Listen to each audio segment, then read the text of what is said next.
rational organization of society. Only then do we attempt the rocky pinnacles of the phenomenology, after which our ascent a short way up to the logic will take little extra effort. Hegel's scholars may object to the selection of works I have chosen to discuss, or to the order in which I discuss them. I have already indicated that the order is not intended to suggest anything about how Hegel himself would have chosen to present his ideas. As for the selection, I do not pretend that Hegel thought his lectures on the philosophy of history any more important than, say, the section of his encyclopedia on the philosophy of nature. All I know is that I do not have space to discuss them both, and I am certain that Hegel's philosophy of history has been more important to the development of modern thought and remains to this day far more interesting to the general reader than his philosophy of nature.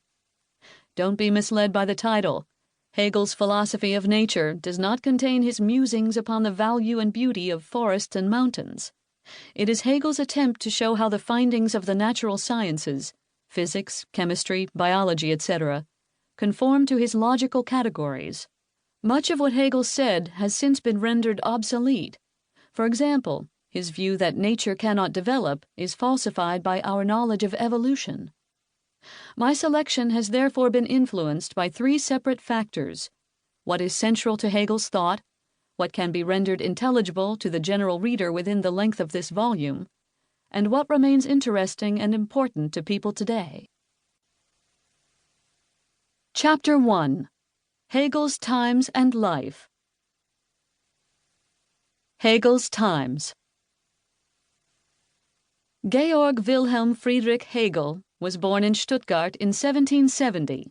His father was a minor civil servant at the court of the Duchy of Württemberg. Other relatives were teachers or Lutheran ministers. There is nothing particularly extraordinary to relate about his life, but the times in which he lived were momentous, politically, culturally, and philosophically. In 1789, news of the fall of the Bastille reverberated around Europe. It is of this moment that Wordsworth wrote, "Bliss was it in that dawn to be alive, but to be young was very heaven." Hegel was just short of his 19th birthday. He too was later to call the French Revolution a glorious dawn, and to add, "All thinking beings shared in the jubilation of this epoch." Sharing in it himself one Sunday morning in spring, he went out with some fellow students to plant a liberty tree, a symbol of the hopes sown by the Revolution. By the time Hegel was 21, the Revolutionary Wars had begun, and Germany was soon to be invaded by the revolutionary armies. The area we now know as Germany then consisted of more than 300 states, duchies, and free cities, loosely linked together as the Holy Roman Empire, under the leadership of Francis I of Austria. Napoleon put an end to this 1,000-year-old empire when he trounced the Austrians at Ulm and Austerlitz, and then in 1806 crushed the armies of the next most powerful German state, Prussia, at the Battle of Jena. Hegel was living in Jena at the time. One might have expected his sympathies to have been with the defeated German state, but a letter he wrote the day after Jena was occupied by the French shows only admiration for Napoleon.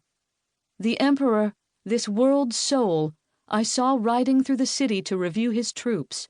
It is indeed a wonderful feeling to see such an individual who, here concentrated into a single point sitting on a horse, reaches out over the world and dominates it." This admiration remained throughout the period in which Napoleon ruled over Europe.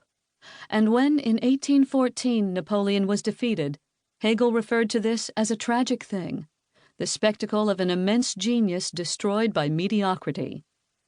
The period of French power between 1806 and 1814 was a period of reform in Germany. In Prussia, von Stein, a liberal, was appointed chief advisor to the king and immediately abolished serfdom and reorganized the system of government. He was followed by von Hardenberg, who promised to give Prussia a representative constitution.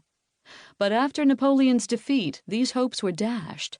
The Prussian king, Frederick William III, lost interest in reform, and in 1823, after years of delay, set up only provisional estates which could do no more than advise, and in any case were completely dominated by landowners. Moreover, in 1819, at a meeting at Carlsbad, all the German states agreed to censor newspapers.